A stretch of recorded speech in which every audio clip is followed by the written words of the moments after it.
Kung sa Ginoo ta mo surrender. Kung sa Ginoo ta mo duol, mo dangot. Amen. Kay sa gobyerno. Kay kung mo surrender ta sa gobyerno, sa pulis, station, hallelujah. Kung mo dangot ta sa ila, mo surrender ta sa ila, sa mahimuon nila, prisuhon ta. Prisuhon ta sa Riyas na Bakal. Hallelujah. Unya, wa na kay kagawasan dito, lungli kay ka. Sulod sa prisuhan.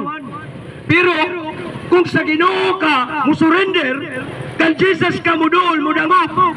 Lahi nanuman, iya kang tagaan og kagawasan. Amen. Hallelujah. Ang tinuod nga bilangguan mga kaigsunan.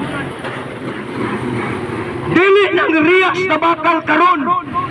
Nga naay mga taong makadautan, naay mga taong makasalanan, nga gikulong sa Riyas na Bakal, dili na maoy tinuod nga bilangguan. Hallelujah.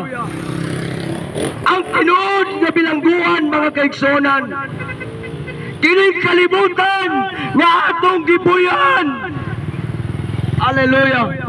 Ang tinuod nga bilangguan mga kaigsunan, kining kadautan, kining kasalanan, kining mga bisyo, kining wala sila pagsalig sa kamatayon sa atong Ginoong Kristo sa cross sa Kalbaryo mga kaigsuon.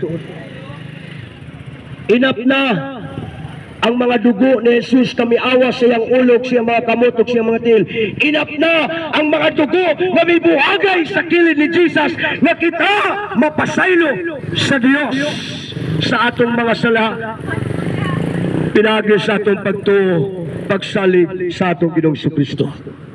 Pero kung mangutana ka, Pastor, nga namang dili man mapasaylo ang tao, bisag naghimo siya og pinakamaayo, bisag naghimo siya og pinakamatarong, og bisan nga nagpasamad-samad pud siya, og bisan nagpapangus-pangus pud siya, og bisan nagpapurong-purong pud siya tunok, nagpaluwa pud siya sa naong, nagpasan pud siya sa cross, og nagpalansang pud siya sa cross, tungod kay naatay original sin.